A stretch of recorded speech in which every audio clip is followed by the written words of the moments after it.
भोलेनाथ का ओंकारेश्वर ज्योतिर्लिंग की कथा शिव पुराण में लिखा है। जो इन 12 ज्योतिर्लिंगों की कथा को ध्यान पूर्वक सुनता है उसकी भोलेनाथ हर मनोकामना पूरी करते हैं। चलिए ओंकारेश्वर ज्योतिर्लिंग की एक कथा को सुनते हैं। एक बार विंध्य पर्वत में भगवान शिव कई महीनों तक कठिन तपस्या की। उनकी इस तपस्या से प्रसन्न होकर शंकर जी ने उन्हें साक्षात दर्शन दिए और विंध्य पर्वत से अपनी इच्छा प्रकट करने के लिए कहा। इस अवसर पर अनेक ऋषि और देव भी उपस्थित थे। विंध्य पर्वत की इच्छा के अनुसार भगवान शिव ने ज्योतिर्लिंग के 2 भाग किए।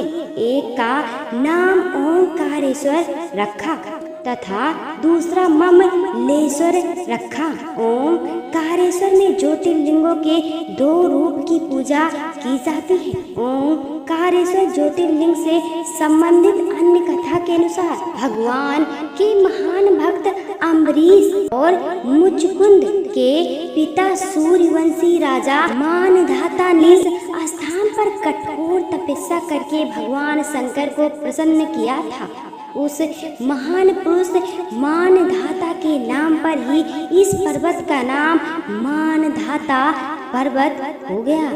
आप सुनते हैं केदारनाथ ज्योतिर्लिंग की कथा को। केदारनाथ महादेव के विषय में कई कथाएं हैं। स्कंद पुराण में लिखा है कि एक बार केदार क्षेत्र के विषय में जब पार्वती जी ने शिव से पूछा तब भगवान शिव ने उन्हें बताया कि केदार क्षेत्र उन्हें अत्यंत प्रिय है। वे यहाँ सदा अपने गणों के साथ निवास करते हैं। इस क्षेत्र में वे तब से रहते हैं जब उन्होंने सृष्टि की संरचना के लिए ब्रह्मा का रूप धारण किया था। स्कंद पुराण में इस स्थान की महिमा एक वर्णन या भी मिलता है कि एक बहेलिया था जिस हिरण का मांस खाना अत्यंत प्रिय था। एक बार यह शिकार की तलाश में केदार क्षेत्र में नहीं मिला। संध्या के समय नारद मुनि इस क्षेत्र में आए तो दूर से बहेलिया उन्हें हिरण समझकर उन पर बाण चलाने के लिए तैयार हुआ। जब तक वह बाण चलाता सूर्य पूरी तरह से डूब गया। अंधेरा होने पर उसने देखा कि एक सर्प मेढक को निगल रहा है। मृत्यु होने के बाद मेढक शिव रूप में परिवर्तित हो गया। इस प्रकार बहेलिये ने देखा कि एक हिरण को सिंह मार रहा है। मृत हिरण शिव गणों के स्थान शिव लोक जा रहा है। इस अद्भुत दृश्य को देखकर बहेलिया हैरान था। इस समय नारद मुनि ब्राह्मण भेष में बहेलिया के समक्ष उपस्थित हुए। बहेलिया ने नारद मुनि से इस अद्भुत दृश्य के विषय में पूछा। नारद मुनि ने उसे समझाया कि यह अत्यंत पवित्र क्षेत्र है। इस स्थान पर मृत्यु होने पर पशु पक्षियों को भी मुक्ति मिल जाती है। इसके बाद बहेलिया को अपने पाप कर्मों का स्मरण हो आया कि किस प्रकार उसने पशु पक्षियों की हत्या की है। बहेलिया ने नारद मुनि से अपनी मुक्ति का उपाय पूछा। नारद मुनि ने उसे शिव का ज्ञान प्राप्त करके बहेलिया केदार क्षेत्र में रहकर शिव उपासना में लीन हो गया। मृत्यु पश्चात उसे शिव लोक में स्थान प्राप्त हुआ। केदारनाथ ज्योतिर्लिंग की कथा। केदारनाथ ज्योतिर्लिंग की कथा के विषय में शिव पुराण में वर्णित है कि नर और नारायण नाम के 2 भाइयों ने भगवान शिव की पार्थिव मूर्ति बनाकर उनके की पूजा और ध्यान में लगे रहते थे। इन दोनों भाइयों की भक्तिपूर्ण तपस्या से प्रसन्न होकर भगवान शिव इनके समक्ष प्रकट हुए। भगवान शिव ने इनसे वरदान मांगने के लिए कहा तो जन कल्याण की भावना से इन्होंने शिव से वरदान मांगा कि वह इस क्षेत्र में जन कल्याण हेतु सदा वर्तमान रहें। इनकी प्रार्थना पर भगवान शंकर ज्योतिर्लिंग के रूप में केदार क्षेत्र में प्रकट हुए। केदार नाद से जुड़ी पांडवों की कथा शिव पुराण में लिखा है कि महाभारत के युद्ध के पश्चात पांडवों को इस बात का प्रायश्चित हो रहा था। उनके हाथों उनके अपने भाई बंधुओं की हत्या हुई है। वो इस पाप से मुक्ति पाना चाहते थे। इसका समाधान जब उन्होंने वेद व्यास जी से पूछा तो उन्होंने कहा कि बंधुओं की हत्या का पाप तभी मिट सकता है जब शिव इस पाप से मुक्ति प्रदान करेंगे। शिव पांडवों से प्रसन्न थे। अतः पांडव जब विश्वनाथ के दर्शन के लिए काशी पहुँचे तब वे वहां शंकर प्रत्यक्ष प्रकट नहीं हुए।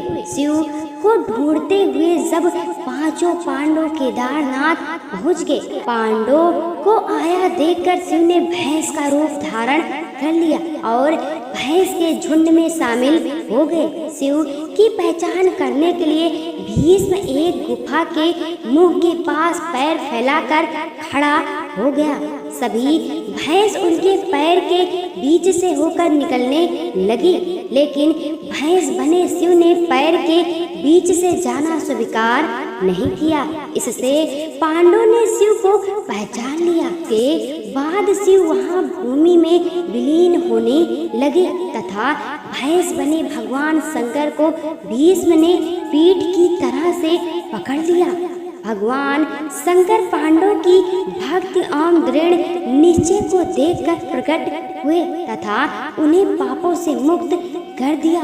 इस स्थान पर आज भी द्रौपदी के साथ पांचों पांडवों की पूजा होती है। यहाँ शिव की पूजा भैंस के पृष्ठभाग के रूप में तभी से चली आ रही है। अब हम सुनते हैं तीसरा ज्योतिर्लिंग भीमा शंकर ज्योतिर्लिंग। भक्तों, ये सब कहानी आपको पापों से मुक्त करने का साधन जरूर बनेगी। भोलेनाथ की कृपा आप सभी भक्तों पर जरूर बनेगी। चलिए कहानी को सुनते हैं। भीमा शंकर ज्योतिर्लिंग का नाम भीमा शंकर किस कारण से पड़ा, इस पर एक पौराणिक कथा प्रचलित है। कथा महाभारत काल की है। महाभारत का युद्ध पांडवों और कौरवों के मध्य हुआ था। इस युद्ध ने भारत में बड़े महान वीरों की क्षति हुई थी। दोनों ही पक्षों से अनेक महावीर और सैनिक को युद्ध में अपनी जान देनी पड़ी। इस युद्ध में शामिल होने वाले पक्षों को गुरु द्रोणाचार्य से प्रशिक्षण प्राप्त हुआ था। कौरवों और पांडवों ने जिस स्थान पर दोनों को प्रशिक्षण देने का कार्य किया था, स्थान है आज उज्जैन के नाम से जाना जाता है। यहीं पर आज भगवान महादेव का भीम शंकर विशाल ज्योतिर्लिंग है। कुछ लोग इस मंदिर को भीम शंकर ज्योतिर्लिंग भी कहते हैं। भीम शंकर ज्योतिर्लिंग कथा शिव पुराण अनुसार भीम शंकर ज्योतिर्लिंग का वर्णन शिव पुराण में मिलता है। शिव पुराण में कहा गया है कि पुराने समय में भीम नाम का एक राक्षस था। वह राक्षस कुंभकर्ण का पुत्र था, परंतु उसका जन्म ठीक उसके पिता की मृत्यु के बाद हुआ था। अपनी पिता की मृत्यु भगवान राम के हाथों होने की घटना की उसे जानकारी नहीं थी। समय बीतने के साथ जब उसे अपनी माता से इस घटना की जानकारी हुई तो वह श्री भगवान राम का वध करने के लिए आतुर हो गया। अपने उद्देश्य को पूरा करने के लिए उसने अनेक वर्षों तक कठोर तपस्या की। उनकी तपस्या से प्रसन्न होकर उसे ब्रह्मा जी ने विजयी होने का वरदान दिया। वरदान पाने के बाद राक्षस निरंकुश हो गया। उससे मनुष्य के साथ साथ देवी देवताओं भी भयभीत रहने लगे। धीरे धीरे सभी जगह उसके आतंक की चर्चा होने लगी। युद्ध में उसने देवताओं को भी परास्त करना प्रारंभ कर दिया। जहां वह जाता मृत्यु का तांडव होने लगता।